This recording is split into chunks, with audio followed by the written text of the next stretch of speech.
Laurent, Yes, sir. you've checked the table, correct? Of course. Um, you've noticed that a certain Chelsea is closer to the bottom half of the table than they are to the top half of the table, correct? I wouldn't say that. If you're, Chelsea is currently on 25 points. yeah, fifth. 13th place, Bournemouth are on 20 points, so that's a 5 point difference. You to the top of the table is an 8 point difference. So, factually speaking, with factual numbers, you are in fact closer to the bottom half of the table than you are the top half of the table. Mm. I like what you're doing there, right? You like to, No, I'm just stating facts because a lot of no, the no, time I you tell and me I you're like, appreciate, where's the substance? I Where's the facts? And I'm bringing you the facts as listen, I'm observing. I appreciate it wholeheartedly. I appreciate that you're coming with these concrete numbers, right? And again, I'd want to see how that table looks like at the end of the season, right? Because usually that's what I think we're all concerned with, right? Whoever's number one there. And I you don't know, really see a change in the table until the end of the season. okay. Meaning Arsenal is going to be number one. I mean, I predicted it preseason, didn't I? Hmm. Okay. I like that. I like that. You're maintaining the same type of energy. Um, but I mean, I think at this point where we're at, the league is starting to look pretty interesting. Even in terms of second, third place points, point differences, and even in terms of the return fixture for you guys, right? Which in this case would be at home versus Villa. Mm-hmm. It's a Villa side that, if we're being honest, right, the type of football they play seems pretty well dressed, thanks to their tactician, right, Unai Emery. And we did say it would be a battle of tacticians for this one as well, right? So I think I would hold on holding on to that initial. Yeah, I would hold on. I would seriously hold on until post Christmas. Maybe give a bit of time for the Christmas stuffing, right, to be digested, and then you can come back and look to solidify your prediction because a lot can happen, man. No, I'm not worried. Oh, I'm not damn. worried. Two Spoken like losses that two champion. losses that we had. 83rd minute, Dominic Szoboszlai. This other loss, while Villa did deserve to get all points, took them until the last kick of the game to score against us when we were piss poor. So if that's how we're losing games, I'm not worried. Whereas you look at the way City's dropping points, the way Chelsea are dropping points, the way Liverpool are dropping points, like I'm not really worried at all. At all. Mm, okay. Okay. CJ, you share the same sentiment. The only team I'm concerned about is Man City.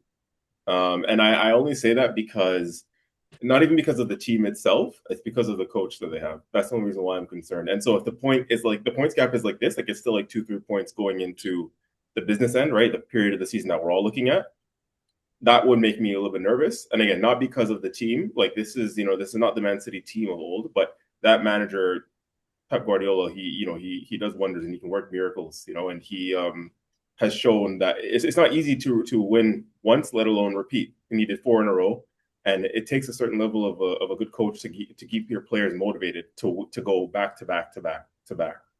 And I feel like if anybody can do it and get his players riled up for a title race, when the points gap is that tight going into the new year, I think it would be him.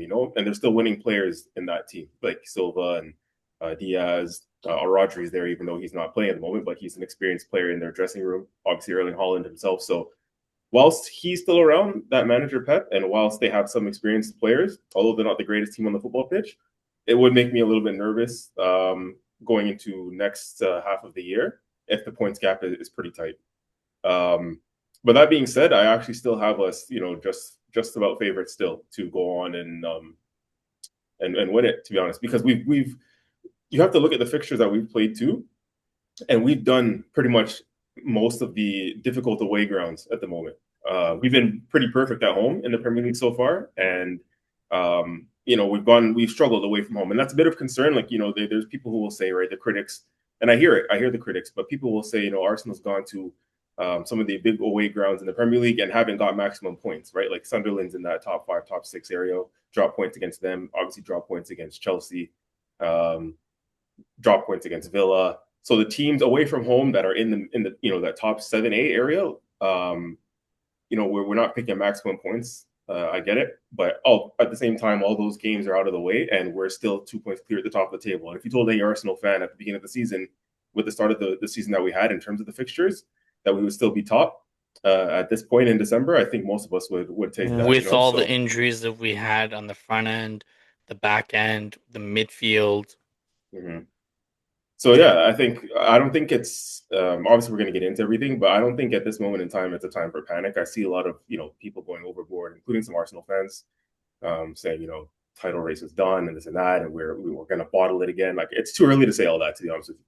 Just as much as we can't get carried away with Arsenal wins, and Laurent, you'll be the first to tell us that, right? Even when we beat Bayern Munich, there's only a certain level of plaudits that people are going to give us right now, and I get it because it is November, December. So at the same time, whilst we haven't won anything at this time of year, we also haven't lost anything either, right? If you win a game, doesn't mean we've won the league. If we lose a game, doesn't mean we've lost the league at this moment in time. So I think everyone just needs to calm down a little bit. Of course, there's things to be concerned about, which we'll get into when we start talking about the game. But I still think that we're in a pretty decent position, to be honest. Like Man City, for their next 3 games before the turn of the new year in the Premier League alone, they face Crystal Palace away next week. Then they host West Ham, and then they're away to Forest to end the season. Whereas next week for us, we got Wolves at home. Then we got Everton away, which will be a very tricky fixture. We got Brighton at home, and then Villa at home to end the year. So, when we do those, we were doing that thing where we see how many points we expect out of the next run of however many games. We did that prior to the Sunderland and Burnley run, that period. I think if we do the same now and we look at our next 4 games, I think we have to pick up max points and we have to win all 4 of those games. To be honest with you, it's doable. it The is doable. Everton one, I feel like not to. I think the Everton. I think we have to beat them. We have to beat them. Yeah, we have to beat them. I think, but that's going to be the trickier one because it's away from home. Not to say that Villa and Brighton aren't going to be more difficult because they're better teams, but I think the fact that we're away from home in the Hill Dixon Stadium, Everton have been performing a lot better. But again, yeah, we'll get into it. But yeah, no, Laurent, to answer your question simply, the Centurions are irrelevant. Liverpool is irrelevant. They're dealing with their own shit. So it really only comes down to Man City. And, if Unai Emery can keep this going, which we've seen them fall apart, we'll see.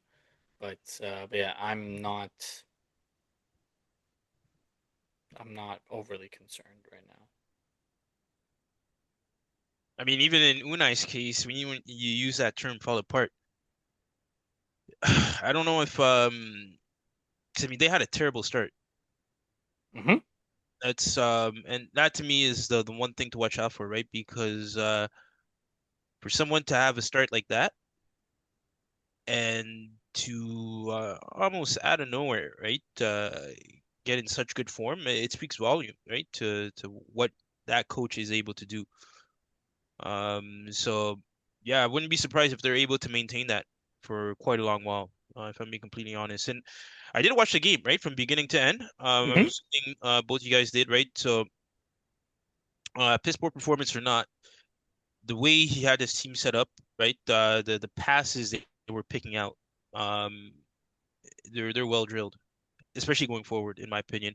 Mm-hmm. And if I'm being real, the reason why the scoreline was what it was simply because of their striker, Ollie Watkins. That guy was non-existent. Like the amount of chances he had, um, like you give that to a striker that's in form, like and those are going away. But he So also wouldn't have those opportunities if the two people on my shirt were playing. Something has listen, to be said about that too, right? hey man, those are big ifs. They're not really big ifs because the last time that Villa played Arsenal and these two men were playing, he didn't have those opportunities.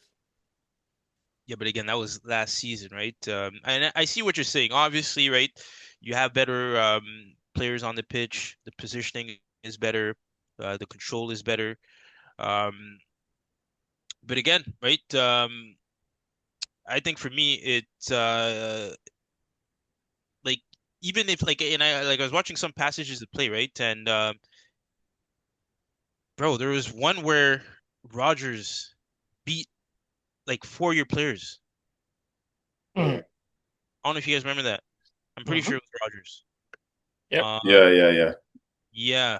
yeah, yeah. And then was Timber involved in that, or am I? Could have been. Are you talking about first? Was it first half or second half? I'm pretty sure that was second half. Yeah, I want to say that was. I'm pretty sure that was second half. But yeah, no. So I mean, again, right? Like they seem like going forward, they have some good options, man. They have some good options, and like I said, in this case, it's I think it's the manager and the passage of play. Like he knows how to like position the players well, and to even create those openings, right? So yeah, you can have like good defenders there, right? But sometimes too, when those chess pieces are moving, right, before the defenders are even involved in the plays, right? Um, sometimes right, maybe you suck the opponent in, and then you look for gaps, right, and things like that. So I think Unai Emery was did a pretty good job at doing that this game, right? So Mm-hmm. who knows? Who knows? Yeah. I think the one thing that's going to be working against Aston Villa is the fact that they play Thursdays.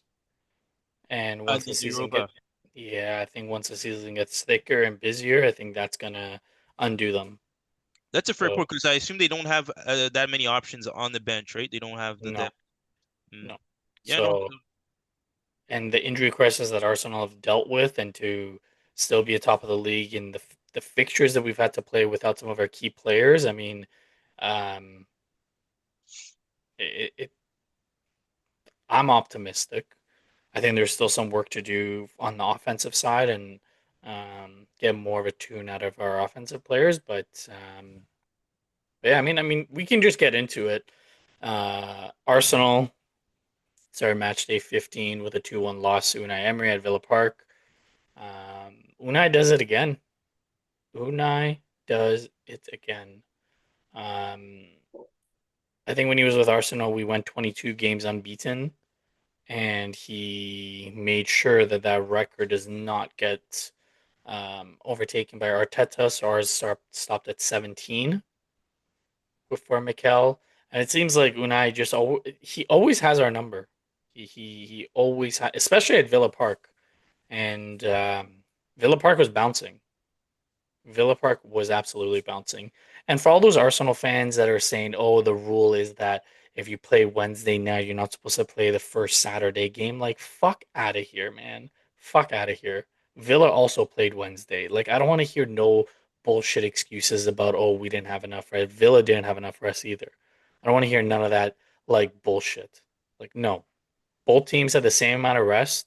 One team decided to show up, one team didn't, clearly. So I don't want to hear none of that excuse. Like if you're an Arsenal fan and that's what you're complaining about, please see yourself out. I'm not here for any of that. We have the squad. We have to be able to do it. And Arteta said it himself. Every 3 days, we have to get up and play. So I don't want to hear any of that bullshit. Now, if Villa had played, for example, Monday or Tuesday, and we played Wednesday, the late game. Okay, maybe. But when both teams have the same amount of rest, fuck out of here. I don't want to hear any of that excuse. Um, CJ, you're absolutely right with Timber. I think we saw how he was outmuscled by Watkins, and I think maybe it was a fatigue thing, but he Watkins just owned him the entire game. I would have been curious to see if Mascara was playing, if Mascara would have been outmuscled. Um, but Watkins clearly had Timber's number, and again, the worrying sign is that Ben White still looks a little off it. And some of the channels that opened up between Ben White and Timber and Capier and Timber, like it was worrisome because those gaps would have not opened up if it was Saliba and Gabriel. Trossard does it again, super sub, but apparently he tweaked his injury or something because he has to be taken off again. Like he came on, scored, and then got subbed.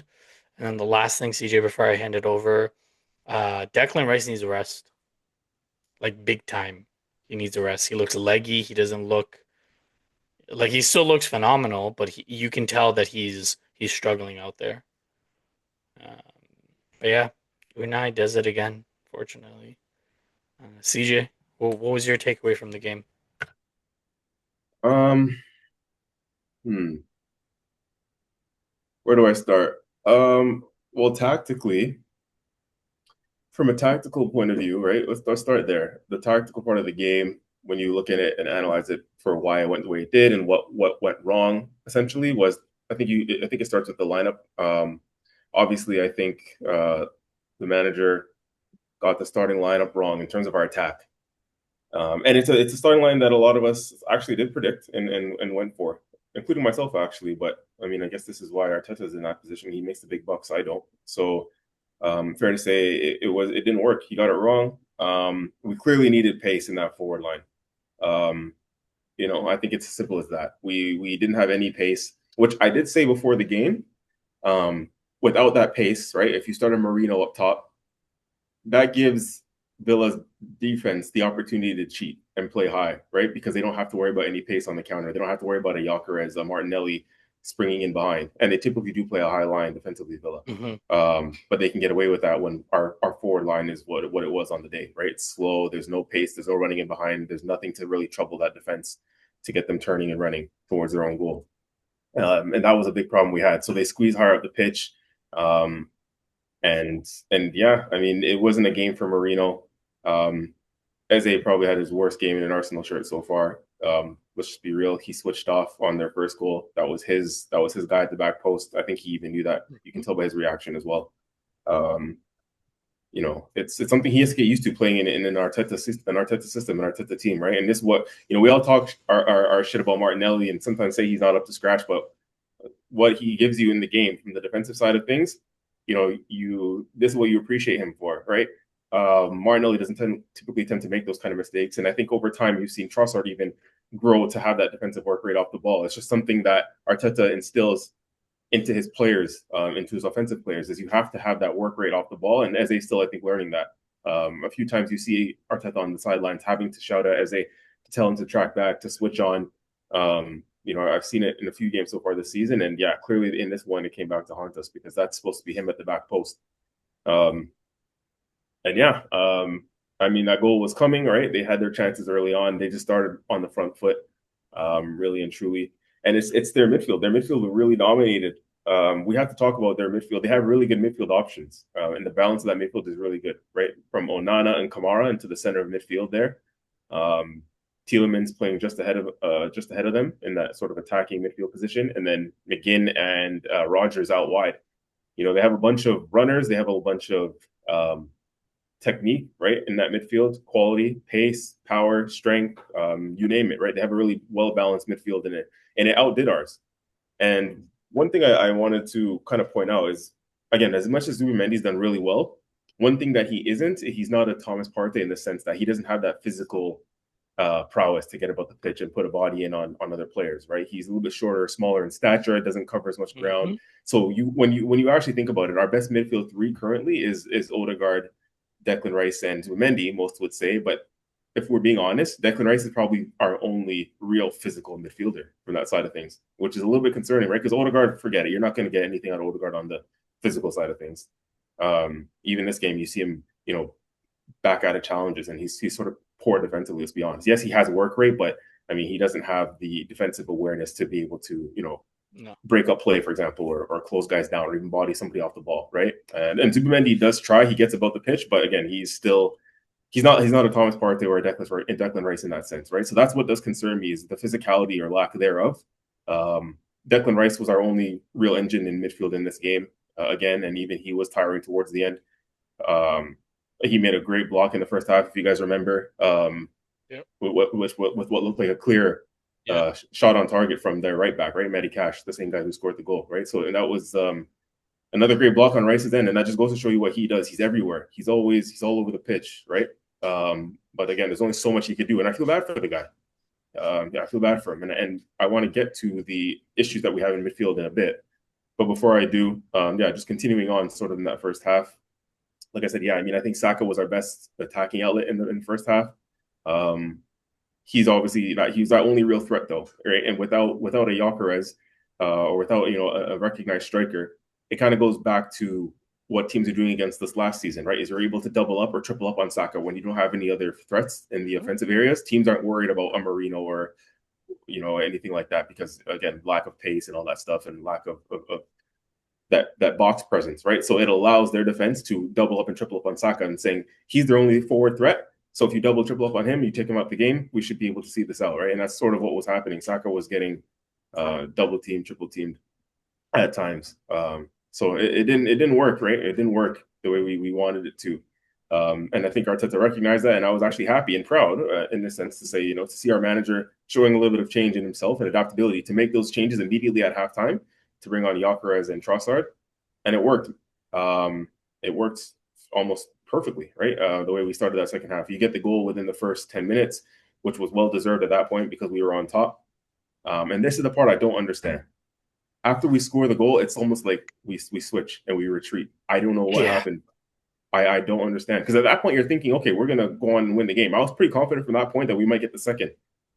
And it just never came, and it didn't really look like coming. And I was like, what's going on here? It's just, it was a complete sort of switch. And I don't like to see that. We've seen that at times in the past with us. We will get the goal, or we get the go-ahead goal, or we get the equalizing goal, and then it's almost like we're standoffish again. But at that point, when we had the momentum, we should have pressed the way we started that second half and just try and grab the second right away, grab the next goal. It wasn't to be. It wasn't to be. And I think in the end, that period from the start of the second half till up until we scored the goal, maybe about 15, 20 minutes in that second half was where we really showed our stuff.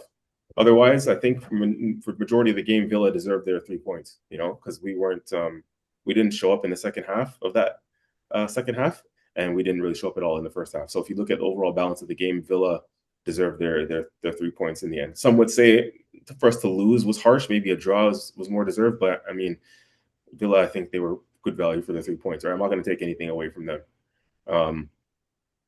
You can tell how much they wanted, right? You can see it. Mm-hmm. How much it meant to them. I mean, it didn't mean to the Arsenal players too, because you just saw at the last kick how they all went down. But I mean, you just sent us a post in our group chat, and I've seen that post circulating. Like, where is Christian Norgard? Well, this is what I wanted to touch on, right? Is we talk about how deep our squad is and the depth that we do have all over the pitch. Apparently, we're supposed to be the deepest squad in Europe, but I mean, we're not really rotating our midfielders at this moment in time, right? And I'm not talking about like our attacking midfielder, our number 10, right? Obviously, you see Eze and Odegaard in and out. I'm talking about the spine of our midfield. We're talking about Zubimendi and Rice, and it seems like if you really actually take it in, he doesn't trust anyone else in that position at the moment. Nope. We bought Norgard for a reason, so it's like, why not use him in games where we said it a few times, a couple games in the Champions League, the Sunderland away game. There's times where it seems like Norgard would be a good fit to just come on and help us at least see out the game.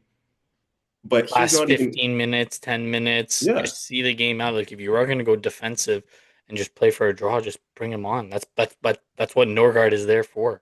Correct. And those type of games are no longer a game for Zubimendi, right? Where the game gets physical, you want to see it out. You need more of a physical presence and stature. You bring on a Norgard for those situations, right? And I'm just surprised how we haven't seen him as much this season in some of those games, right? Where the game calls for that.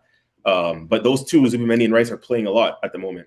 And it's not sustainable, especially once we get to the business end of the season and we need our key guys playing. You need guys that you can trust. And if you don't trust anyone else to play in that midfield, well, we can't keep running Rice and Zubimendi into the ground. If you sign the guy, you have to play him, right? That's what you guys wanted. You wanted to bring him in. You've told us, that you've justified that signing by you spoke to him on the phone and you're convinced by what he was saying and how. Okay, well then play the guy. Give him some more minutes.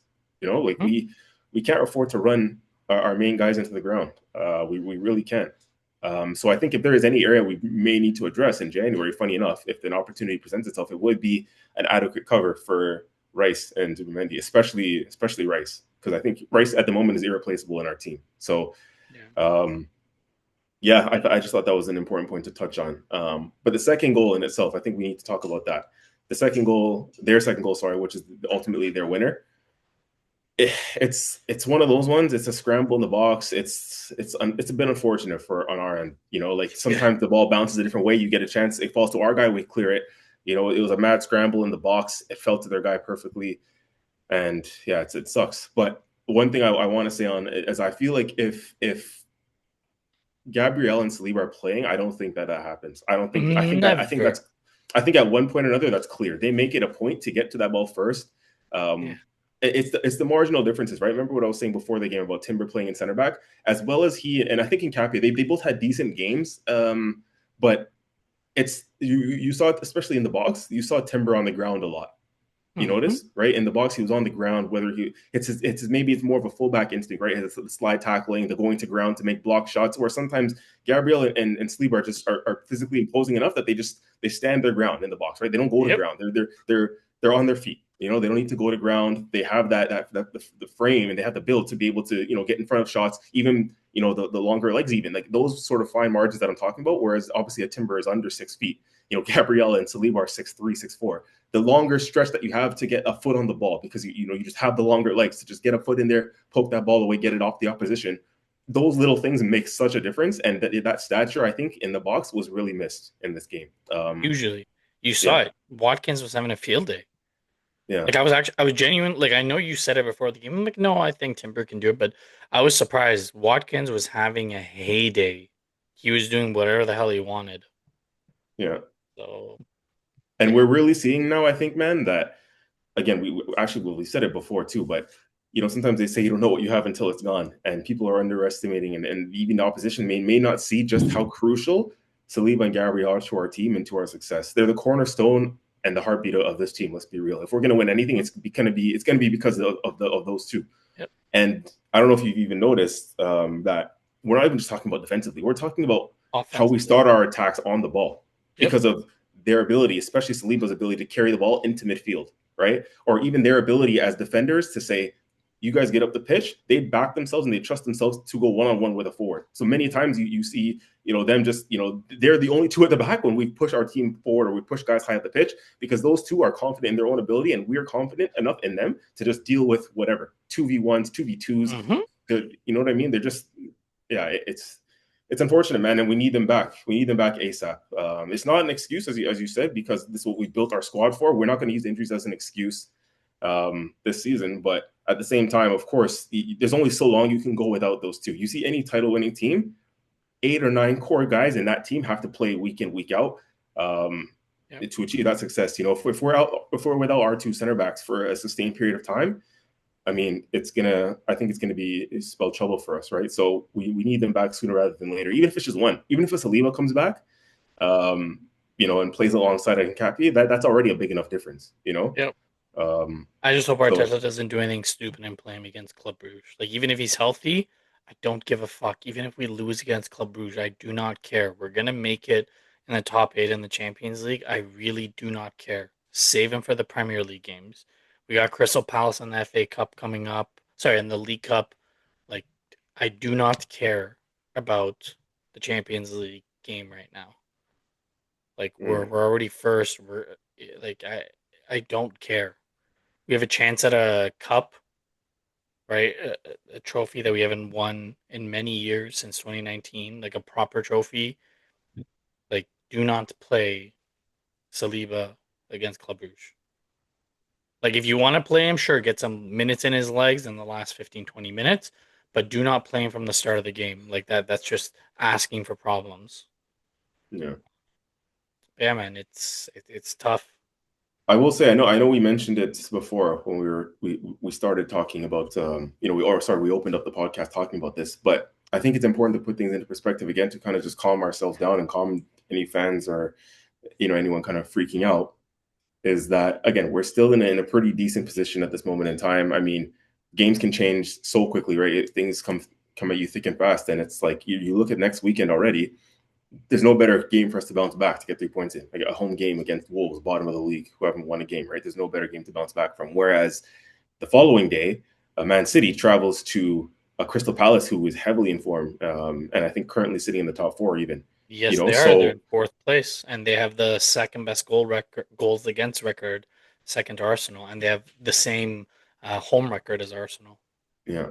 So not trying to foreshadow too much, but I mean, you wouldn't be surprised if City go and then drop points in that game. Palace away at Selhurst in the form that they're in is going to be another difficult game for them. So, things can go back to what they were in terms of trying to extend that gap once again. But again, this is going to be it's a marathon, right? No one ever said it was going to be this easy. We'd be fools to think that we were going to win this league 5, 6, 7, 8, 9 points clear. No one's going to make this easy for us. If we're going to win it, we have to earn it. I think it's as simple as that. Yeah, still doesn't make it easier to stomach because it definitely. I don't know about you, it definitely ruined my Saturday. No, for sure. That's what I hate about the early kickoffs. Your weekend can be ruined by 9 o'clock in the morning. I did feel Um, better watching some of the other games. Well, I'm sure we'll get to it, but I felt real great watching some games. Real great. It made me feel warm and fuzzy inside. It's good to hear. It's good to hear. I mean, unlike you guys, man, after that 7:30 game, right, when that was so ended, I think my Saturday was off to a terrific start, and it was already off to the most positive of starts that I could ask for, and that just was the icing on the cake for me. So I'm glad to hear that it was actually the opposite for us, right? So well, until around noon, right? I mean, I'm sure you were in a good mood until like 12 p.m. 12 p.m. noon. you know, it's one of those things where I could have been in a better mood, if I'm being completely honest. Um, but yeah, no, I had to at least it wasn't a loss, right? I don't think we played that great. We'll get into it, but yeah, No, let's get into it now. Like we can just start with the Chelsea game. Chelsea's title, CJ. They won their title when they beat Barcelona, and then they won their second title. They won the Premier League title when they drew against Arsenal with 10 men. So I mean, Chelsea are the best team in the world. Um, but since then, they've struggled to pick up points, y- and yes, we have. another game would drop points. So Mister Piana, Centurion's already out of question. It was already out of question before the season started, but we humored you. Are the European spots out of the question? Like, is Chelsea going to play Conference League again? Why would that even be a question? I'm just listen. It's a That's question to ask, given where you guys are on the table. It's a genuine question. not at all. I mean, I know it's tight in terms of right the point differences between the teams From right 13th to 5th, yeah, it's really right tight. right. But in Chelsea's case, for one, right, this game we just got Cole Palmer back. He was looking pretty rusty. That's to be said. You know, it's pretty long injury, right? And he's been out for quite a few games. And again, I think you've heard me say this, but I told you guys that once Cole Palmer comes back, right, it could pose certain issues for us in terms of player rotation. Because up to that point, Enzo was playing in that position. Correct. And mind you, I've told you guys I do not like Enzo in the defensive midfield position to the side of Caicedo, simply because his defensive, um, I could even say defensive work rate, but also in terms of physicality. Um, to me, it's not where it should be for a player that is in that position, right? Bit soft, as they say. And if you guys saw the game, there was one instance where one of their players, I forgot what his name was, but apparently he played in the championship, and he carried that ball from half. Enzo was on him, and he pretty much let him go by. And that's the type of things that I'm talking about in terms of his playing that role. But essentially, what I'm trying to say is that with Palmer back, right? Obviously, it's a different tune, right? That we're looking to get out of the team, Hmm. and I think it's gonna take 1 or 2 games, and at that back we should be back in rock and roll form, bro. Yeah, so So top four is still within reach. Bro, listen, if you guys don't do your job, maybe that title could be within reach. We never know. No, no, no, We don't do never this know. though. Not wait, not from you Oh, guys. We've already established this. Not from We you never guys. know. I think from the defensive side, right? He brought back Fofana. Fofana looked good. I don't know if you guys saw the way he was playing, but that was a true center back performance. And then obviously, right, you have Chalobah there. So yeah, like I said, the question is, can we bring in a defender, a proper defender, come January, right? The story for Chelsea is just survive December, collect as many points as you can, and then come the January transfer window, you know, get a player in there to fill that position, and then from there, I think we should be good.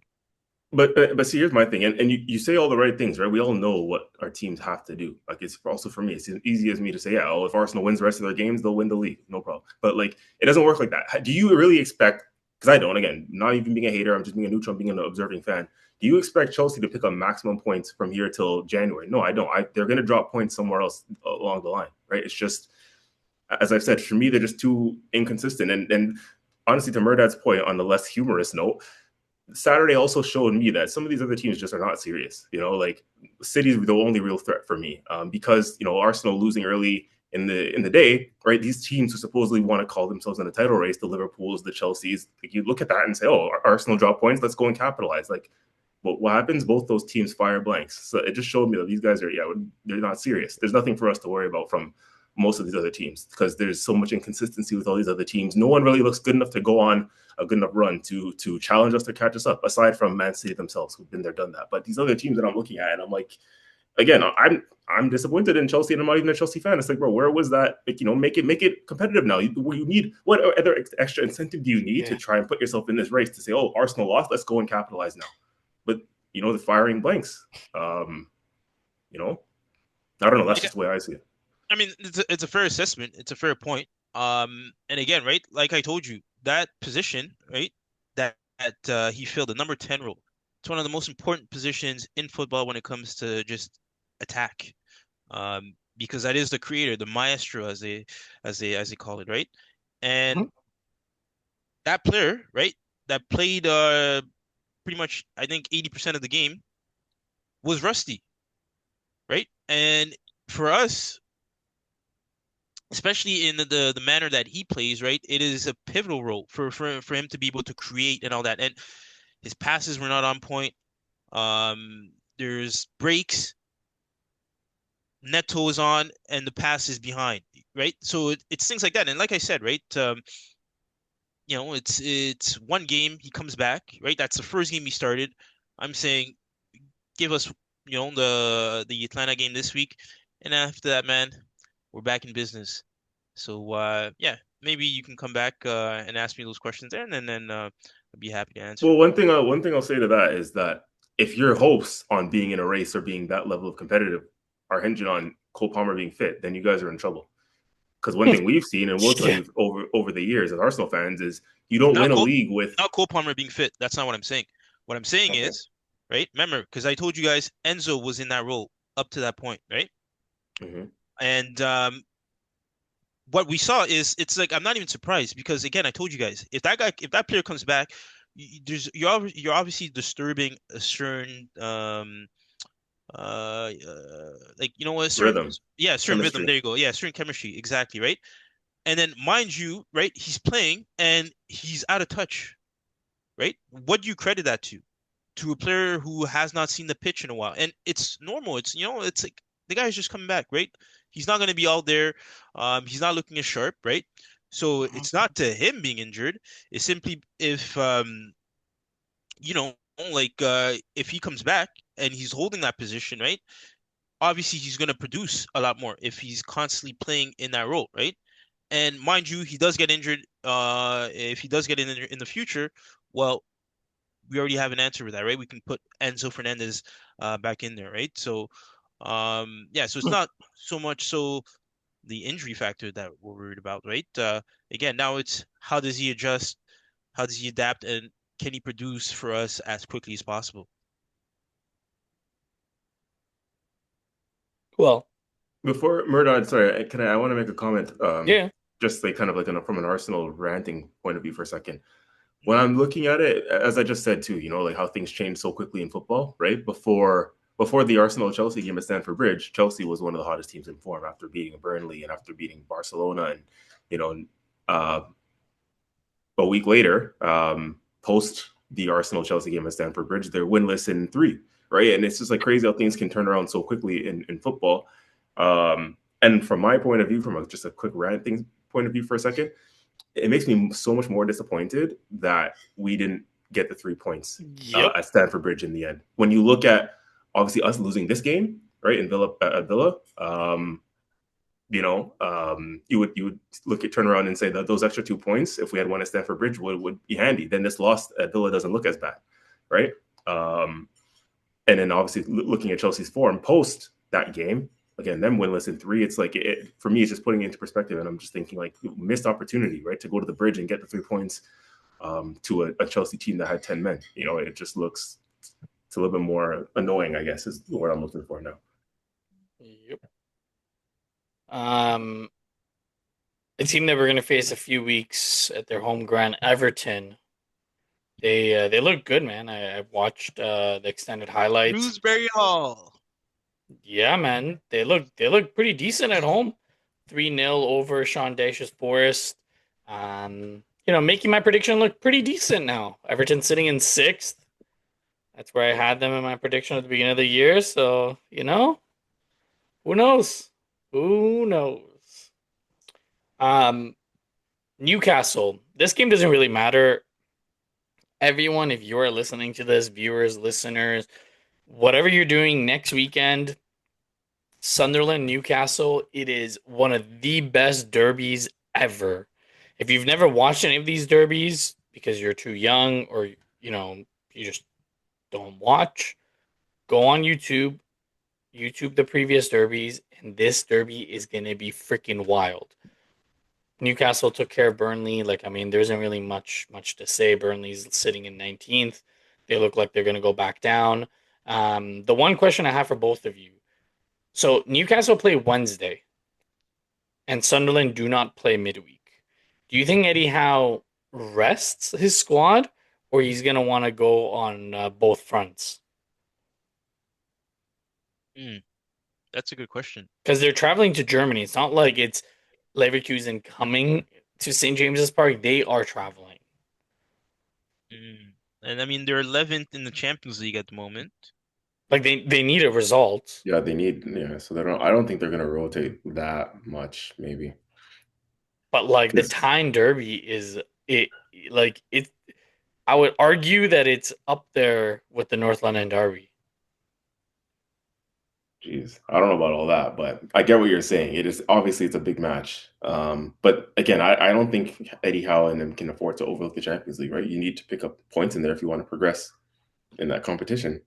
And they're what's their record like right now in the Champions League? They're 11th. Right. Okay. Well, they've got 3 wins. 3 wins, 2 losses, if I'm not mistaken.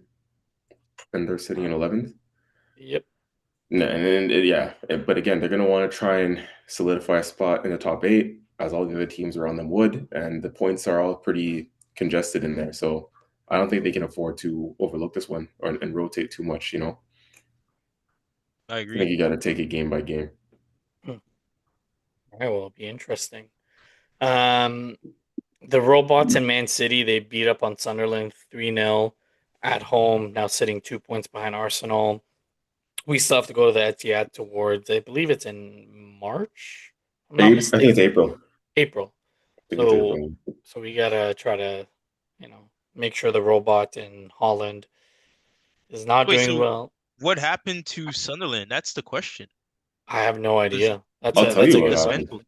I'll tell you guys what happened, what I think happened, and which is why I predicted a win for City in this game, because they've had a difficult run recently, right, Sunderland? And then, like I said, to go to Anfield in midweek, fight, battle hard to almost get 3 points there. You got to draw there in the end, fair play. But then to go to City on the weekend is tough, right? This is a side who's, for the most part, been playing once a week, remember, right? They've just come up from the championship. They're riding a wave. They're in their honeymoon period, and they're playing once a week for the most part. So they're able to rest during the week. To the point that you alluded to, Murdad, right? This week before they play Newcastle, they're going to get a full week's rest, whatever. They're that kind of club. They're a mid-table to lower middle table club. Just come up from the championship, and playing once a week right now will suit them and benefit them, right? But when you have to play midweek now, you go to an Anfield and then you go to an Etihad on the weekend. That's not a schedule that's easy for the most experienced Premier League side, let alone a team that just came up from the championship, right? So that's a difficult run. So I kind of did expect that, the Etihad on the weekend was going to be one step too many for them to try and overcome. Maybe if they had a week's rest, they would probably put up more of a better challenge against Man City. But I think, obviously that game against Liverpool at Anfield, maybe it took something out of them. I don't know who they played before that. I think they had a difficult game before that, that Liverpool game. But anyways, I think that's simply what it was. Two tough away grounds back to back, Anfield and then Bournemouth. It was Bournemouth at home. Yes, 3-2. And that was if you remember, that was a comeback game for them as well. Yes, they were down 2-0, and they had to come back to win that one to the weekend before. So they're experiencing now, and this is where you're going to start to see the December period into the new year. This is the start. This is where the Premier League table is going to start to take shape, right? As the games come thick and fast, who can sustain all the games, all the endurance, the heavy fixture schedule.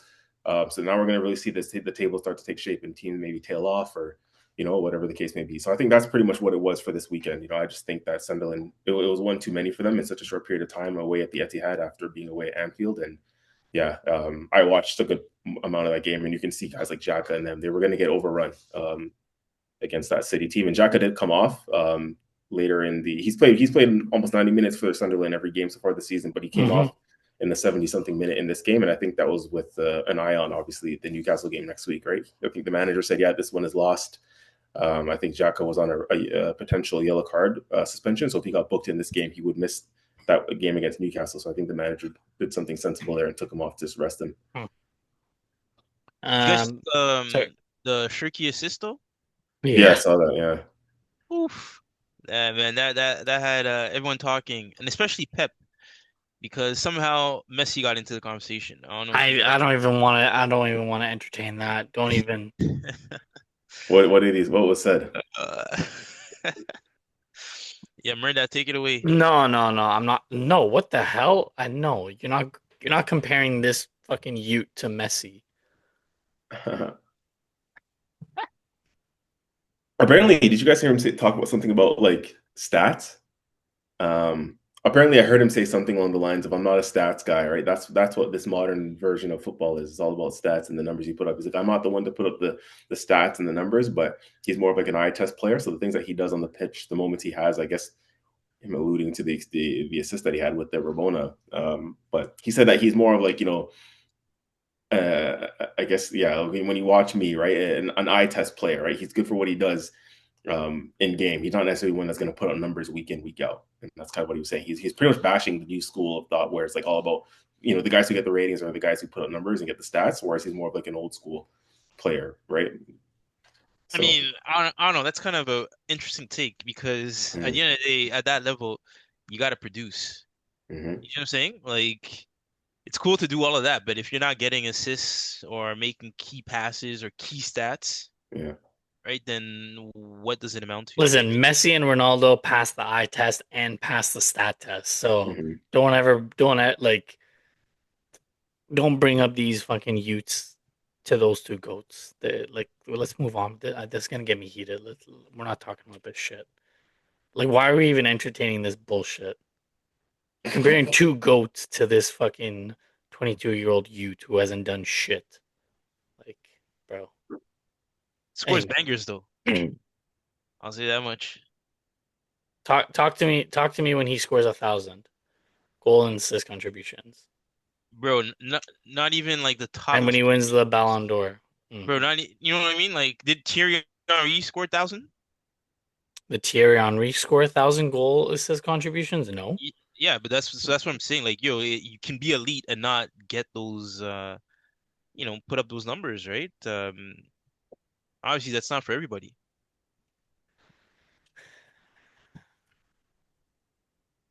Damn, bro, this guy looks like you found another, football player to hate on. No, I don't hate on you, Ryan Cherky, but I'm more disappointed in Pep for comparing him to Messi. Mm, Bro, what? yeah, no, that's yeah. That's blasphemy. That's almost like saying Chelsea's gonna be Centurion. Fucking blasphemy, bro. Wow. See, I don't know why you got to go there, bro. I always Almost like, like saying that if no, Arsenal drop a couple points, Chelsea's back in the title race. bro, Blasphemy. bro. Fucking blasphemy. In boxing, the ref usually says before the match, right? Hmm. Above the waist, right? Like, you know what I mean? Like That's maybe like, totally above the waist, dog. nah, bro. That's Like, yo, you going for low blows, no, bro? no, no, Pause. no. If I wanted to go for low blows, CJ knows what I would have done after the Chelsea Arsenal game, but I didn't. So I'm just, slowly, I'm it's curious. slowly coming out.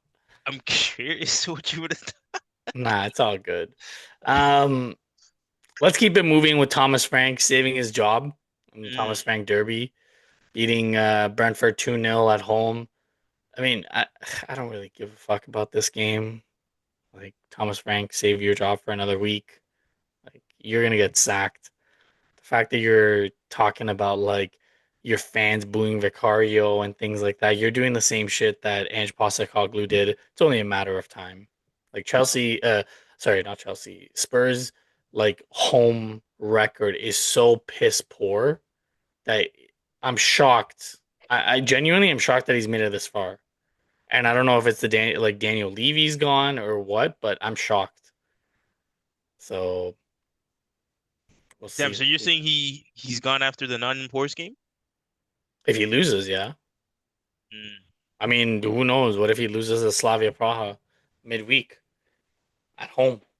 Yeah, I'm not gonna lie. Like, I'm just checking their fixture, and yo, it is landmines after. You guys take this in. So Slavia Praha aside, right? Forest, Liverpool, Palace, Brentford, Sunderland, Bournemouth. Yeah, telling you, Jeez. he could get fired after the Palace game Mm, before the turn of the year. damn. But I mean, the only thing that's working in his favor is the Forest game and the Palace game are away from home, and they perform better away from home. Mm. So, like, that's the only positive side for him. But anyways, fuck Spurs. Let's talk about this game. Liverpool, fuck it up again. Fuck it up again. 3-3 to Leeds. Yay. Leeds fans, if any of you are listening, bravo. Bravo. But I don't want to talk about the game. I want to talk about the exclusive interview by none other than Mohamed Salah. Yes, not Mo Salah, Mohamed Salah. Mm, He's full government. yes. I think he has a middle name too. I can find his middle name. But essentially, he came out and said that his relationship with Slot is broken and the Brighton game may be his last, and inviting a lot of his family to that game because he's traveling to AFCON. Apparently, he also had an outburst with Salah at the training ground, and he was observed leaving, and people that paparazzi got photos of his face showed that he was frustrated. Wait, Salah left? Yeah, Salah left the training ground. Apparently, he had a conversation with Slot after his outburst in the media. Um, now So this is today then. this was today. Yeah, yeah. My cousin texted me about it. So my issue with this is, yes, I've been harsh on Slot, but it's not like Salah's the only one who's been performing poorly. Kanate has, Virgil van Dijk has. He's been like the epitome of shit. Yeah, he's been bad. McAllister has, right? Kirkez, Frimpong, Verts, Isak. But your club legend, the person who like was the reason why you won the Prem last year, was the reason why you won the Champions League, was the reason why you won the last Prem. Like, this is how you treat him? I don't know about you guys, but I think this is a terrible look for Liverpool. Absolutely terrible look. I'll tell you this much because I've been very curious to get your guys' thoughts on this. Maybe I might be in the minority here. truly I might be in the minority here, but I think what is even more of a terrible look is the player himself. Like I'm just gonna come straight out and say it. Like I don't know about you guys. I think he's being a fucking diva. I did not like that post that interview at all. Like Mm. it's cringeworthy to me. Like, bro, are you fucking serious, bro? You're a fucking 30 something year old man, right? You're talking like basically like this woe is me mentality. Um, and just saying things like, I don't know, you can make it a little bit less dramatic. You know what I mean? Like, just like the things like, oh, like, oh, everything I've done for this, like, yes, I understand you've done so much for the club, but like, I don't know why this has happened to me. I don't get it. If I'm somewhere else, every other club would protect the player. I don't know why I'm in this situation now. I don't think I'm the problem. I've done so much for this club. Bro, fucking save it, man. Like, are you like I understand, okay, yes, yeah, but at this moment in time, he has been fucking shit, bro. Like when he's been on the pitch, he's played majority of the games so far this season. He's started most of the games so far this season. And he has started most of those games based on merit, to his point. And to his credit, he's got that credit in the bank. So he started most of the games so far this season. And can we say that he's convinced us in any has he looked like himself in any of the games that he started and played in? The most recent one I watched was, I think, I watched the Man City one when they played City, but that was games ago. I've watched a few more recent ones since then. Sunderland most recently, where they drew. And I'm like, this is for me. I'm like, all right, yeah, you need to be taking out the team because you're not doing anything. You're just simply not doing anything. Right. And players, many other players, if it wasn't a Mo Salah who were performing like this, would have been dropped a long time ago. But because it is Mo Salah, he's been in the team a lot longer than what he probably should have been. He should have been dropped a long time ago. And so if you're not performing, what the fuck makes you think that you have the right to stay just because of merit? Like, you know what I mean? Like, and maybe his point is, oh, other players can get dropped too. First of all, Liverpool don't have any other real center backs aside from Van Dijk and Konate, which is the club's fault in a sense. It has nothing to do with them playing, even though they're playing shit. There's just simply no one else to play in those positions. You know what I mean? Like, who else are you going to put there? But in Salah's case, it's like, yeah, but yeah, I don't think any player is bigger than the club. That's what I want to end off on by saying it. Like, no player is bigger than the club. And if you get dropped, you just have to hold it and you just have to work hard to get your place back in the team. You do not come out in the media and say shit like what you've been saying. This has gone too far. This is almost like Ronaldo in that interview with what's his name, Piers Morgan. For Man U.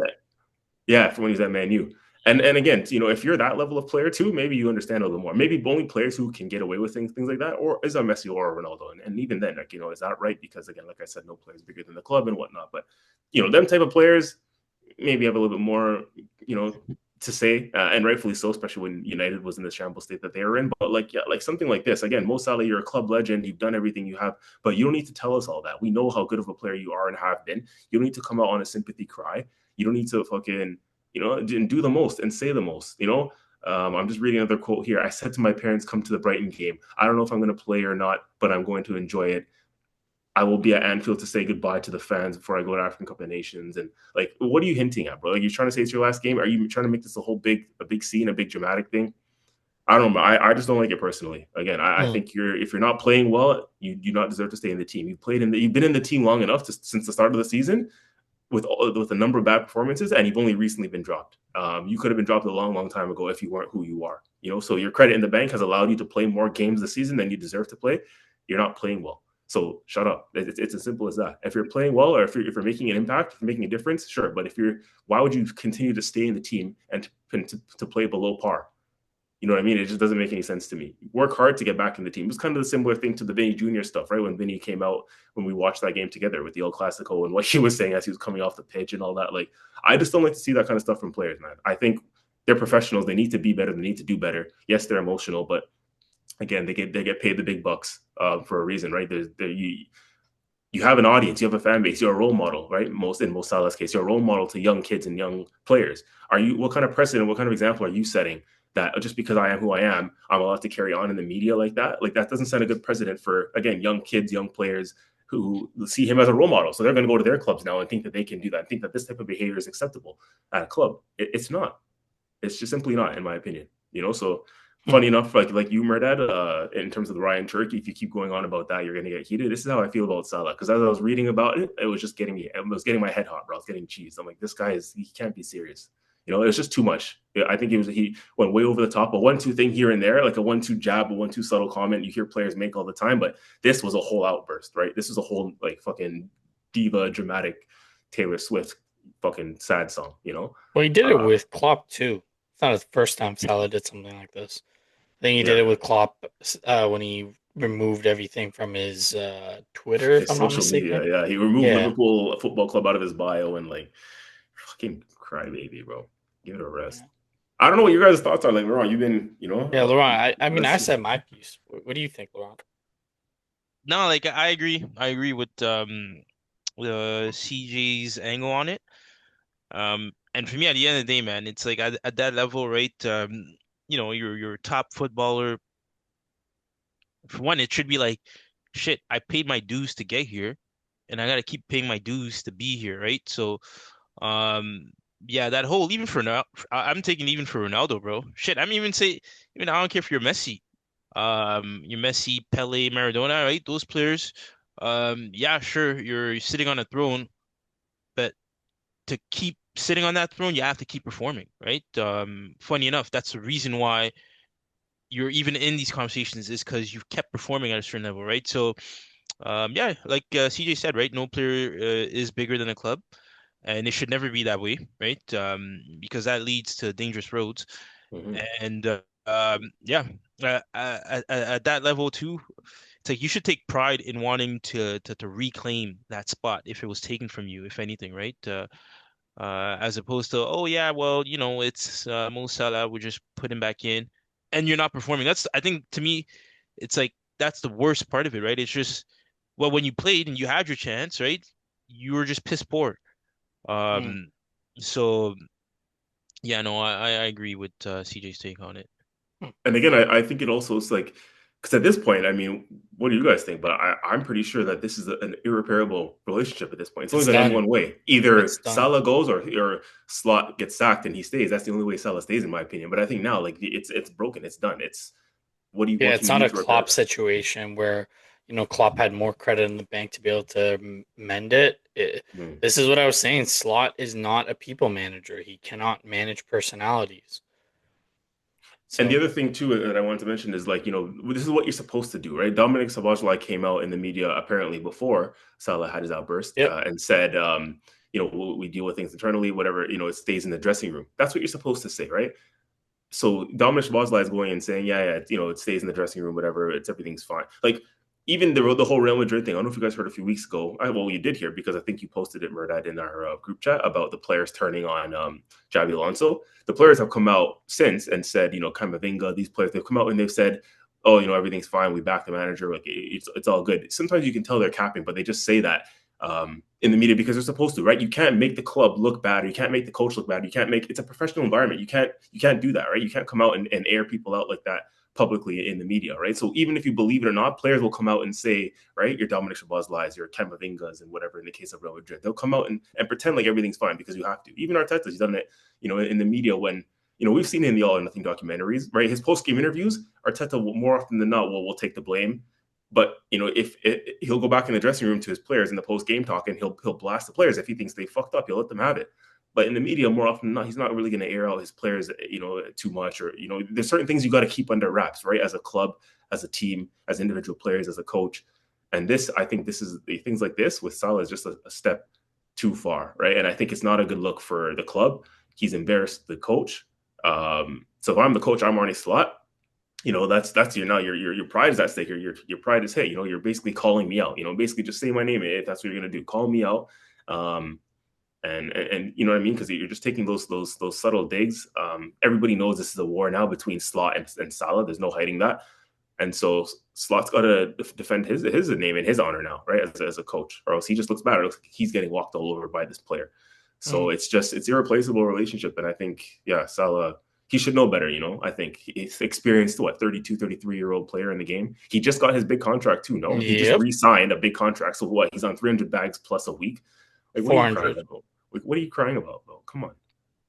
I'm here for it. I am here for it. This is all that I predicted at the beginning of the year, and you two motherfuckers laughed at me. So, I'll be here. Well, in this situation specifically, though, are you saying this is Slot's fault, or you think this is you agree I with us think that it's Slot could have Salah's done a fault? better job in, like, if you are gonna bench Salah, there has to be better conversations done in the background to make sure that an outburst like this does not happen, because you would have known that this player does have tendencies to do stuff like this because he did it with a club. Like, Wait, you're supposed to know your players. You're supposed to know how to have conversations with them so that you can keep them at bay, you can keep them happy. you don't think that those conversations were had? Because either way, right, a player can you can still have conversations with someone and they I decide to don't leave. think they were had.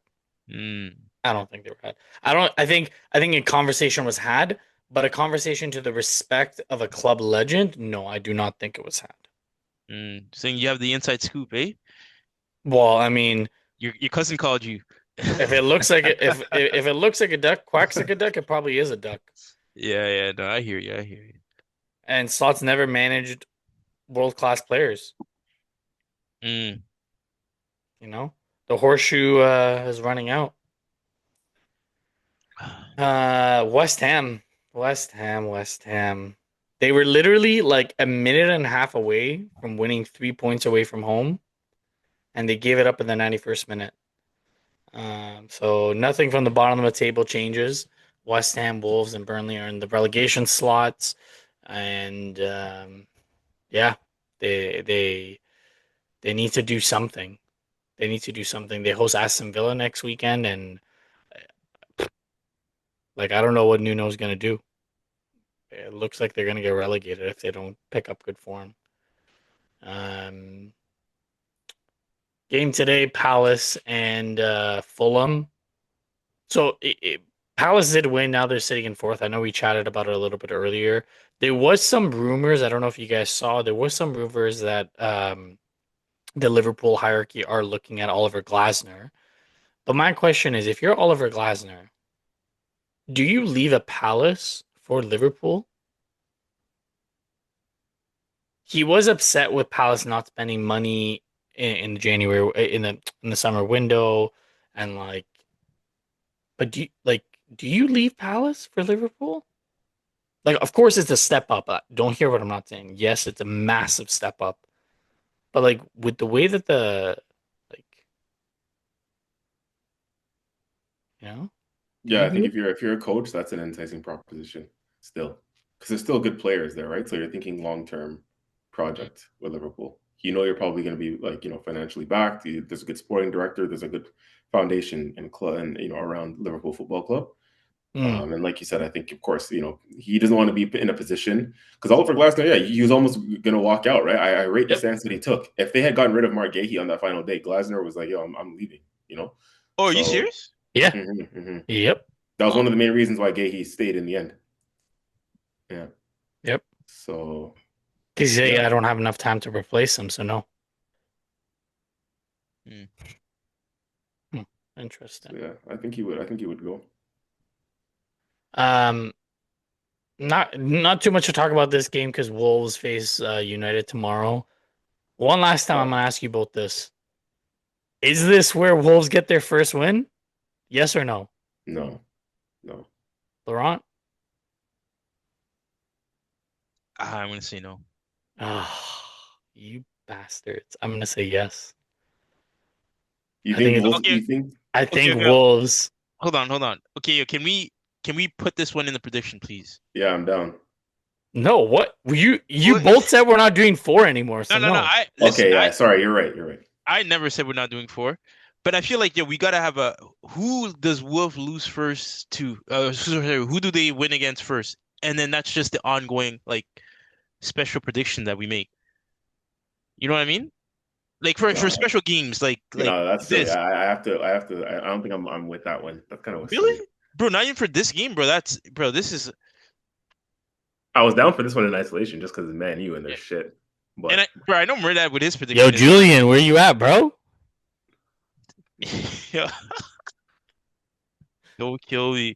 Nah, but nah, Murdad, I know if we predicted this, you would switch your prediction real quick. No. Mm-mm. What? Mm-mm. Are you serious? Wait, All you right, think Wolves are going to win this game? Dead ass. I think Wolves bro. are We gonna win have this to. game. No. We have to put this in, bro. Now we Bro, have we're to. not doing. Listen, We CJ have to said that put we're this. not doing four. Oh CJ, my listen, god. he's the one who said we're not doing four, so See, you and I can't know, blame bro. me. No. I know what Murdad's doing, bro. Because I'm telling you, bro. If this was a prediction, bro, Murdad would never. I would say Wolves. No, you wouldn't, bro. Okay, so then let's do it. I'm down for this. For You this one, so I'm down. so you're down for when you're no. We're not gonna do that. No. I'm telling you, bro. If you want to do the Laurent like special like who does we can do that. Who does Wolves? I Yeah. don't know. To me, it sounds like you're not confident then in that prediction. Then, to be honest, I mean, we got three other games that we're predicting, so like it's Listen, bro. Champions it's on Champions a League. Listen. group vote thing, I'm even down to swap out one of the games we're predicting to put this one in instead. You're down to swap out Madrid City? No. We can't swap that, bro. There's no, bro. There's no way we're swapping that. So then it's Would Chelsea you forfeit Atalanta. Chelsea? Would you forfeit Huh? the Chelsea prediction? Nah, because I think that's a good game to predict. Not gonna lie. We can, unless you guys want to do Arsenal Club. Nah, because Nah. I think you guys are gonna win it. Exactly. Well, I think all three of us think that Arsenal Bruges is a Yeah. banker for Arsenal. So we should probably swap out the Arsenal game if you guys want to do it. I don't know. I just think I'd be really curious about this one, this Wolves Man U one. Wow, you guys Listen, the only reason why I'm even doing this because I know Murad is not serious about Same. I'm trying to call his bluff too. Yeah. I agree with you. Yeah, it's a big bluff, bro. All right. So I guess we're doing it. Well, All right, bro. No. Yo, if Bernard is right, that's crazy though. What do we got to give him something if he's right. That's crazy. Yeah, you know, I'm giving you 20 seconds to just like turn back and be like, listen, bro, I did not mean that. okay. So you guys are saying United? Yeah. United. All right, it's changed. I was actually we're not predicting Arsenal Club Bruges. We're predicting Wolves United. Damn. This guy actually. All right. Well, hold on. Let's confirm this. Locked in. So United for me and Laurent, and then Murda, Yes. you're going Wolves. That's your last chance to switch. Yes, it's my last chance. Yes, I'm going with Wolves. All right, lock it in. So the game that we're not predicting, Arsenal head to Belgium to face. Laurent, why are you staring at me? What the fuck? yeah. Yeah, I'm actually very curious. Like, we'll get into it when the predictions come, but damn, bro, like, you must have seen something or dreamt about something that we don't know about. Because this is, bro, they haven't won. I know. So where the hell are they gonna get these 3 points? You know what I mean? Like, why this game?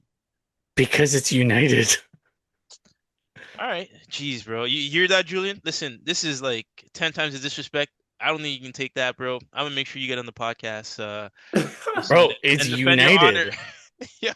It's fucking United. You think I would ever put my money on United?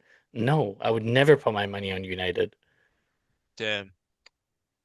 Like, no, I would never put my money on United. Not even a draw, eh? You had a chance to say draw. Nah. They fucking drew against West Ham at home. Like, come on now. They lost to fucking Grimsby Town. Really? You guys gonna fucking... No, bro. Come on now. Fuck we doing here, man? Fuck. Anyways, you guys are getting me all fucked up. Where was I? Arsenal. They head to Belgium to face Club Brugge. Listen, I want Declan Rice to not see a minute on the pitch. Yeah, I don't know what we're gonna do with our back line, but CJ, I know with my predicted lineup, I got Raya, White, Nkapie, Calafiori, MLS. Yes, I know they're two left footers in the center half, but I don't want Timber playing this game. I don't like. It's predicted 11 as in what you would do. Yeah, I do not want Timber playing. I don't think this is gonna happen, but this is what I would want. I got Norgard, Odegaard, Zubamendi in the middle, and then Madueke, Wanyeri, and Gyökeres up top. I do not want to see Timber. I do not want to see Declan Rice at all in this game. Repeat your midfield three, sorry. Norgard, Odegaard, and Zubimendi. Norgard over. Okay, and then your front three was when you had Madueke, Yuri. Wanyeri, Gyökeres. Okay, all right. Yeah. So that's what I want to go with. I think Timber does play, unfortunately. But I do not want to see Timber, unfortunately. I would I'd rather play Marino in center back. I'm being serious. I don't want to see Timber play. Like, we need Timber. So I don't know. What's your thoughts? Because I'm Yeah. predicting that we're gonna win. Mm. I mean, we're not predicting this game, so it's an Arsenal win. But I'm looking at their record. I didn't know it was actually that bad. One win, one draw, three losses. They sit in 26th position, which makes that the fact that Barcelona drew against them. You guys remember that result, the 3-3? It makes it look even worse on Barcelona's end. Because Bruges almost could have won that game. That was the one, if you guys remember, Laurent, too, the controversial one at the end with Chesney. yep. Yeah. So, yeah, I think we should win this game, and I definitely agree with you. I mean, more important than the result for me in this game would be the hope that everyone comes out with no injuries. So, what I think he's going to do, I would play Kepa. He's probably still going to play David Raya. I would play Kepa. Yeah, I would. Wait, The he's gonna back play line, David Raya. Why? I don't know, man. Why He would you just play him in a game like this? I know, but he tends to do it. He tends to do it. I think for him, until he feels like literally the league is mathematically, we're mathematically secure and safe. That's what I think he'll rotate. But yeah, I think he'll still play David Raya in a game like this. I wouldn't, but because Kepa, we got to respect Kepa. He's an experienced goalkeeper. Right? He's a good goalkeeper. I'd play him, but I don't think he's going to do it. So David Raya probably starts in goal. I think he's going to play the same back four as the weekend. Actually, I think MLS will start instead of Calafiori, but otherwise, I think the other three will stay the same. I think Timber will stay in there. I think not Calafiori. I think Capier will stay there, and Ben White. I think he's going to play MLS. One, because MLS has shown rust since he's come back into the team. He needs more minutes under his legs, and MLS is going to play this weekend against Wolves at home because Calafiori picked up a yellow card against Villa, so he's going to be suspended for a yellow card accumulation. So I think MLS will play this game as he should to get minutes to play against Wolves on the weekend, just to be a little bit more sharp, a little bit more fresh. Midfield, you have to rotate. I agree with you. Declan Rice shouldn't even travel. He should just stay at home with his feet up and just watch from the crib. Yeah, he shouldn't even travel. Because if you're really worried about strength in the midfield, okay, play Norgard, play Marino, and Odegaard. Yeah. Like, if you really want to do a proper rotation, Declan Rice should not play a single minute in this game. Whether we're winning or losing, do not play Declan Rice.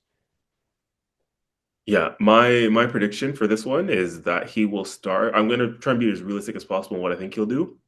And I think he'll start a midfield three I think because, again, he's shown that he doesn't trust our other real midfield options. So I don't think he's going to rotate Rice and Zubimendi. But I think he will rotate Rice, which therefore means I think that he's going to play Zubimendi. So I think he'll do Zubimendi, Mikel Merino, and Odegaard. I think that's going to be his midfield three. I think he'll play Gyökeres up top. And just to get minutes under his legs as well. On the right, I think he'll still start with Saka. Yeah, I think he will, personally. And on the left, it's a tough one. What does he do on the left? Is he going to go Madueke? Is he going to go Eze? Is he going to go Martinelli? Martinelli's been in good form in the Champions League. Maybe he starts Martinelli. You start Martinelli, do not start Saka. Yeah. Oh my God. One thing I want to talk about with you guys real quick is Gyökeres, man. Are we putting his performance on the weekend down to him just, again, being injured for a while and therefore has to come back into the team and get, some minutes under his legs again? Or because, again, he put in the same performance on the weekend that he's pretty much done for most of the games this season. And I'll say that, the overall thought around him so far is underwhelming and a little bit concerning. I didn't like his performance on the weekend. And again, I'll give him the benefit of the doubt. We're just returning back from injury. But he was just, he wasn't really troubling the defenders. he was on the ground a lot, and for a guy of his size and strength, why are you falling to the ground that easily? Get up. You hold the ball up properly for us. Give us an outlet. There was one time in that Villa game on the weekend where Declan Rice, again, it's that guy again, Declan Rice, gets the ball late in the second half. It was a diagonal ball. I forgot who played the ball, but diagonal ball, and Rice is in the left channel, brings it down, and plays a beautiful ball across into the 18-yard box along the ground, and nobody's there. Oh Um, yes, do you remember? yeah. He was in the left channel, Declan Rice, and he plays a good.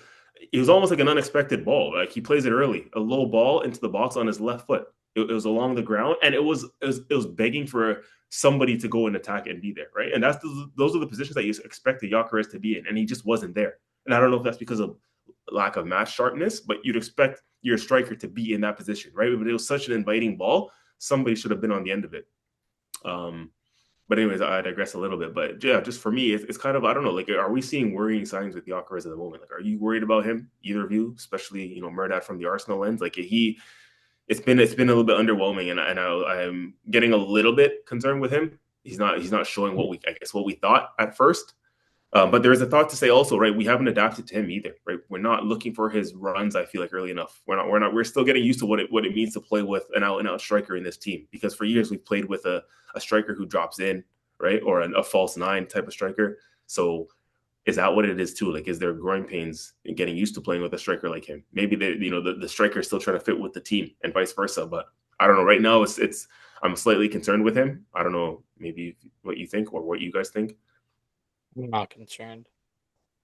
The number of injuries that we've had up top and in the midfield, and the fact that he's had to play the amount of minutes that he's had to play with not having Kai Havertz there, I think that the adaptation has been more difficult than initially anticipated. So um, I'm not concerned for long term.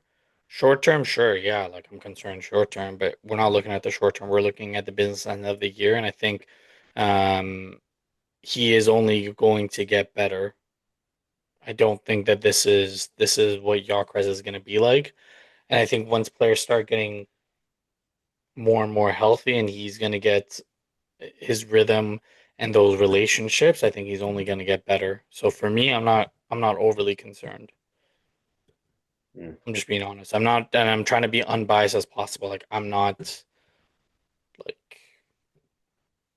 like he hasn't been able to build a partnership with anyone yet.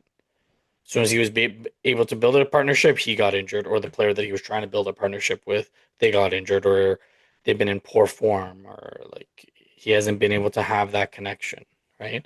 Whereas when Holland came in, like De Bruyne was healthy the entire time, so it was easy for him to ramp up, right? Mm. So I don't know if Laurent, you share the same thought process, or if from outsider you would be concerned. Um, I mean, I think you guys do recall, right? I have mentioned him, and I mean banter aside, right? All banter aside, I've always criticized his performances up to this point, right, in the league, especially for the type of player he was portrayed to be, right, coming from Mm. that league, right, a complete monster, and so far it's not what he has shown us, right? And now, I mean, what I'm curious to see, right? So yeah, I'm concerned, but you mentioned the habit factor, Mm-hmm. and I'm assuming you're saying that because he'd be able to rotate out and have the legs more Havertz would so. have been starting if he was healthy. Oh, sorry. So yeah, okay. So It so would have then been a slower introduction to the system. He would have had more time to adapt, and if anything, he would have potentially Arteta would have played a flat 4-4-2 so that he would have had someone to play off of mm, so is that all gonna happen? Because I think Havertz is back, right? Not yet. after Christmas. Ah, okay, okay. So what you described there, does that happen after Christmas? For certain games, I believe so. Yes. All right. Well, yeah. I mean, for now, for the time being, for me, I'm saying I'm concerned. Plus, if you're saying after Christmas, I don't think Arsenal has that kind of time, especially with how the games are lined up, right? How the table is looking, where especially in a game like the one you guys played, right? You need your strikers to be able to produce, right? Mm. Because it's always right fine margins in scenarios like that, right? So yeah, I don't think there's a luxury of time to wait for him to adapt. So he has to get up to speed, up and running, right? Very quickly. Mm. Cool. Um, let's move to the second game we're predicting, Chelsea Atalanta.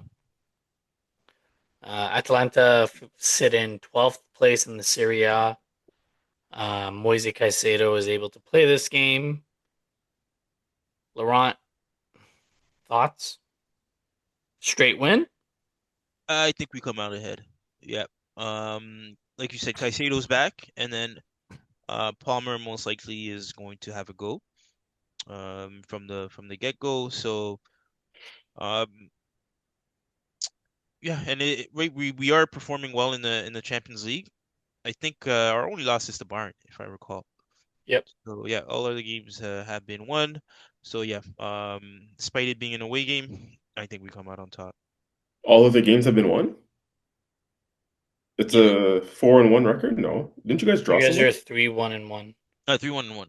Oh yeah, yeah, Oh that yeah, that but no, draw we tied against to Karab. Yes, yeah, Karab. Karabag. Yeah, Yeah. Karabag. It's funny how memories just tend to, when you don't want to remember something. Oh, fuck. Yeah. Another team traveling to Italy, Liverpool. Mohamed Salah, Arnie Slot. Big question for this game. Does Mohamed Salah start? Honestly, I wouldn't be surprised if I saw him start this game. Wow. I don't know. CJ? I wouldn't be surprised if he's not even in the squad. Wow. Yo, that would be fucking wild. If he's not in the Nah, that, squad? I don't think they're gonna do that, bro. That's No, at Well, that no. point. well, At that point, you're telling him to get the fuck, like like well, yeah. finally. Remember what I said about the coach? It has to have a spine here. It has to have some sort of backbone. Are you going to let Mo Salah do what he did and then walk all over you and then say, "Oh, sorry, sir, I'm going to put you in the starting 11 now"? Like, what message does that send? We have to hope there has to be some rumblings ahead of the game that they've squashed it, they've aired things out, they've settled their differences. But if the situation stays as is going into that game in midweek, you're just going to start Salah after all that and pretend like nothing happened? Like, it's not a good look. I mean, see, that's when you get your PR manager You're pure, team yeah. to do what Everton did. After Idrissa Gueye kind of gay slapped his teammate, and then you Yeah, just yeah, yeah. make a video of them having like a playful boxing match, and then Take happy photos after. yeah, They're yeah, all like take a this, like it's. Both of them holding a knife in the other hand in their back. Oh man. Yeah, I think this is gonna be a tough game for them because Inter is no joke. They're no slouch, Mm. and I don't think Liverpool win. Don't Yeah, I think. agree. I agree too. Um, another team that I think is gonna get upset this week, Spurs. I think they're gonna get upset by Slavia Praha. I don't think they lose, but I think they draw at home. Spurs have not looked good at home, um, and I think they're gonna. I think the boys got up for the Brentford game because of the Thomas Frank factor, but I think in this game, I think they draw.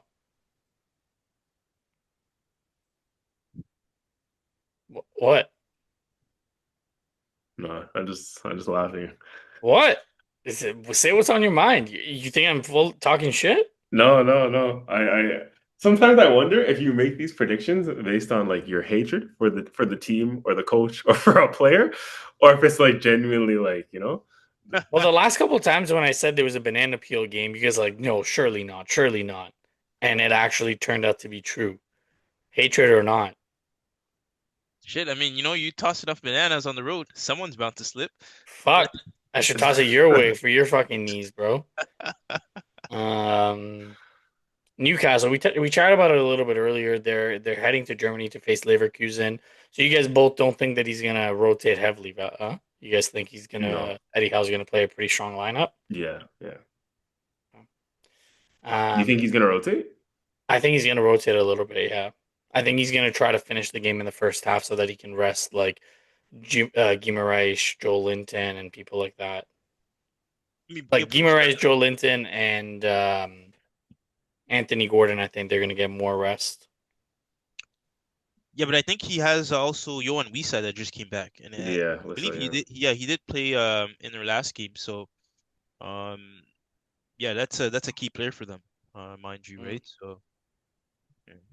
And then the game of the week: Madrid City. City's been on fire. Madrid, yeah, They lost today, Madrid 2-0 at yeah, home to yeah, Celta Vigo. yeah. And they're falling behind. They're 4 points behind Barcelona, top of the league. Celta Vigo is sitting in, where are they? They're sitting in 10th.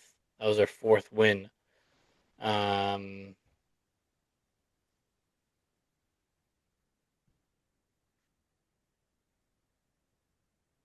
I don't know. What do you guys think about this game?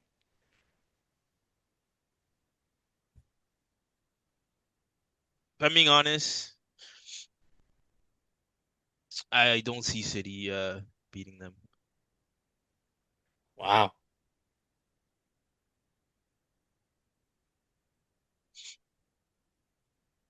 Yeah, Yeah. despite today's game and that loss, I don't see City beating them. Hmm. You know, it's tough. It's actually tough to call. I can see all three results, but I feel like yeah, Madrid will up their game though against City. They usually do. I think they've had their number in recent times. And Mbappe's on fire, man. Mbappe's on fire. Like that's one thing that's despite Real Madrid's inconsistent form this season, Mbappe has finally, I think, come to the party after his big move. And to be fair, he did, in the back end of last season, he ended up getting the numbers in the end that we expected last season. But he did start off slow, Mbappe, last year. But I think now he's fully engraved in this team. And again, despite how poor they play at times, I think Mbappe is the one sort of consistent late in that team, and I think he's now fully taking this team over from Vinny Jr. So um, if they are going to get anything in any game that they're playing at the moment, it'll be because of Mbappe. So that's why I wouldn't rule them out. He's just that good. Um, but yeah, it's gonna be a difficult game for both teams. I mean, again, I welcome any City drop points. I'm not wishing injury upon anyone, but Erling Haaland, feel free to stub your toe or roll your ankle over Antonio Rudiger's foot. For example, or just you know, or I don't know, Donnarumma, maybe. As you're rushing out to clear a ball, maybe just a tweak to a hamstring or two. I don't know. It would be Um, nice. It would be nice. I'm just saying. oh fuck. Um, all right, Chelsea Atalanta. I know Laurent and I are picking Chelsea. CJ, I'm assuming you're picking Chelsea.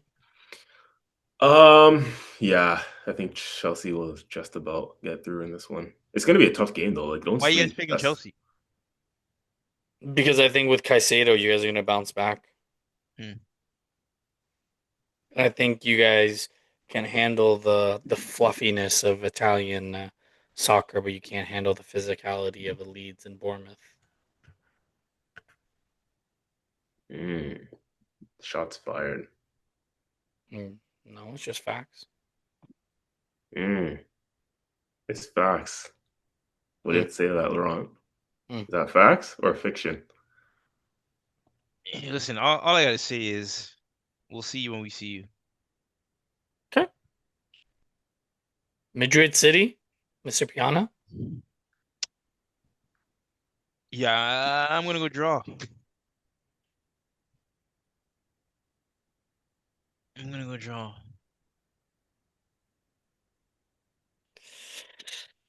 Oh, mm. I'm going draw as well. That's so boring. Are we gonna Why? keep this game? Because I'm going draw as well. All right, you know what? I'll actually switch mine. I'll switch mine, and I'll go Real Madrid. No, but at the same Are you time, sure? yeah, fuck. Because even when you said City Madrid had things number, that was under Ancelotti. And I think it was more so managerial tactics for me because it was Pep versus Ancelotti, right? Yeah. Um, yeah, I don't know if I can see. Did they play last? Didn't they play each other last season? When did Xabi Alonso? Took This over is his this first year. season. Yeah. Yeah, Yeah, yeah. so I don't think no. See, and I don't think he has it yet to be able to. Even though for me, I think on City side it's the defensive liabilities, Yeah. And the and pace. yeah, They that's don't what. have anyone to challenge the pace of Vinny and Mm, Mbappe. yeah, They're both pretty vulnerable defensively though. but yo, I think Madrid's defense is better than things, no? I hear. Madrid's defense. Yeah. Yeah, I'll be the contrary, and I'll say Madrid. Just like, Sure. yeah, spice it up a little bit. Yeah. Okay, You that's locked in, eh? Keep in mind, you guys didn't. We didn't have to do that because the Man U game is already the point of difference where then something can change. So, Yeah, but no, hey, that's fair. we're locked in. I mean, I'm sitting at 36 points, so I got room to play with. Laurent definitely needs to catch up. Um, but just before we go out, let me just explain to you guys why I picked the Wolves game and why I picked Wolves to win. Last season, United Wolves. Earlier this year, April, Wolves won I at Old remember that. Trafford. I can't even talk. Old Trafford, 1-0. I remember that. Yeah. December 26th, the Molyneux, 2-0. The year before, yes, at Molyneux, they lost 4-3. But Wolves can be a problem. Yes, I know you're gonna be like, oh, well, Cunha wasn't there, Ryan Aitnuri wasn't there, yada yada yada. I don't give a fuck. This is still United. If there's a game United's gonna lose, that he like the script, whatever you like, this is that game.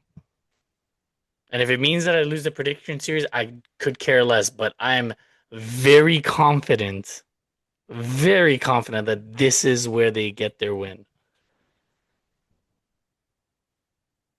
So listen, man, we're gonna find out tomorrow. Yes, we are. Yes, we are. And I'm pretty sure they face each other twice this month. Tomorrow they face in Molyneux, and then they end the year at Old Trafford. So listen, man, Wolves may have a say in United's top four chances. Yeah, I just can't see that happening, bro. And I mean, in those seasons where they beat them, I'm pretty sure they didn't lose how many games you know what I mean? Like, yeah, like they're in terrible form, bro. Yeah, but like it just takes United to kickstart your season. Shit, I don't know, bro. To me, that punching bag looks like it can still do with some more punching, bro, till it decides to fight back. Um, so yeah, I'm gonna keep it going. I'm gonna keep going on this, and it's almost like in the NBA there was that one team, I think it was Philly, Yeah. that was it 32 games Yeah. That shit that they record. They lost? didn't win. Yeah. Yeah, yeah, and everyone's like playing like Russian roulette and trying to figure out, who they're, and then who was it, Raptors that they beat? That they got their first win against. I don't remember who it Yeah, was. yeah. Yeah, but bro, I'm pretty sure like once that conversation started happening, they kept losing for a while until you see what I'm saying? Mm. So yeah, I'm saying it's gonna keep going for a little Are, bit more. are they even drawing? Like, when did they get their last like result point at all? Or are they just straight L's? Yeah, that's a good question. Let me Let me check. let me look. Wolves. Straight L's. Straight L's. Last game they lost 1-0 to Forest, which was I believe it was a late, 72nd minute. Then they lost to Villa. That was only 1-0 as well. Yep.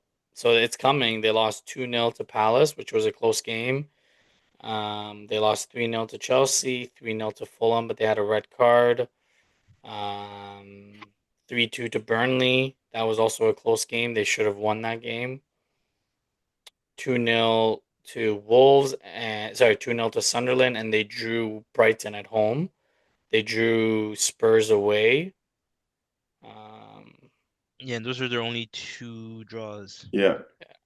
So when was that their last result? Where they got the draw? October 5th. Wow. Like, if there's a get right game, it's this game. That's Yeah. 2 months of straight L's. Bro, I don't see it, bro. Because mind you, they only have 7 goals scored thus far, bro. Like, Tell you, man, United. Casemiro can just get a red card out of nowhere. Like, yeah, I think that's what would have to happen for me in order for them to. I think it's given United playing down a man or something like that. I mean, we're not predicting like if they win with 11 men. We're just predicting who wins, and I'm confident that Wolves win. Jeez, And jeez, this would be their only win of the season. damn.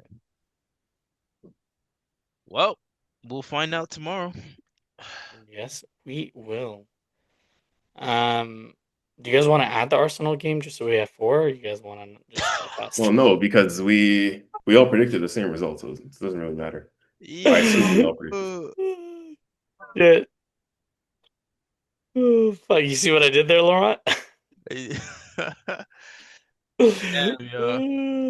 Fuck. Uh, All right, CJ, take us away, my friend. Take us away. Well, from the Arsenal lens, we just, like I said, we gotta stay the course. It's a marathon. So when we win, we can't get too carried away, and when we lose, it's got to be the same. Can't get too carried away. Just gotta stay the course. We're still in a good position, if you ask me, and we gotta bounce back. And there's no better way to bounce back than, funny enough, in the Premier League against a team like Wolves at home. So. Unless Murad is right and miraculously they get a win tomorrow that puts them in form all of a sudden and with a little bit of confidence momentum, but we don't see that happening. The sane people don't see that happening. So I think again we'll be in a pretty good position from an Arsenal lens. We got to just navigate the Champions League game midweek and then get back to winning ways on the weekend. And then go from there. So yeah, it's all good, Gooners. We take it on the chin. 17 games unbeaten. The last time we lost before this weekend was August, and Mans were still in a t-shirt. So let's just put everything into perspective. You're not going to win every game. So we just got to keep it rolling. Yeah, it is what it is. And again, thanks for sticking with us for yet another episode. We're going to be rolling all the way through the holiday period and into the new year with all the games coming thick and fast. So just continue to stay with us and like and subscribe and all the rest of it. All right, fellas. See you on Thursday. Mm-hmm. peace. Peace.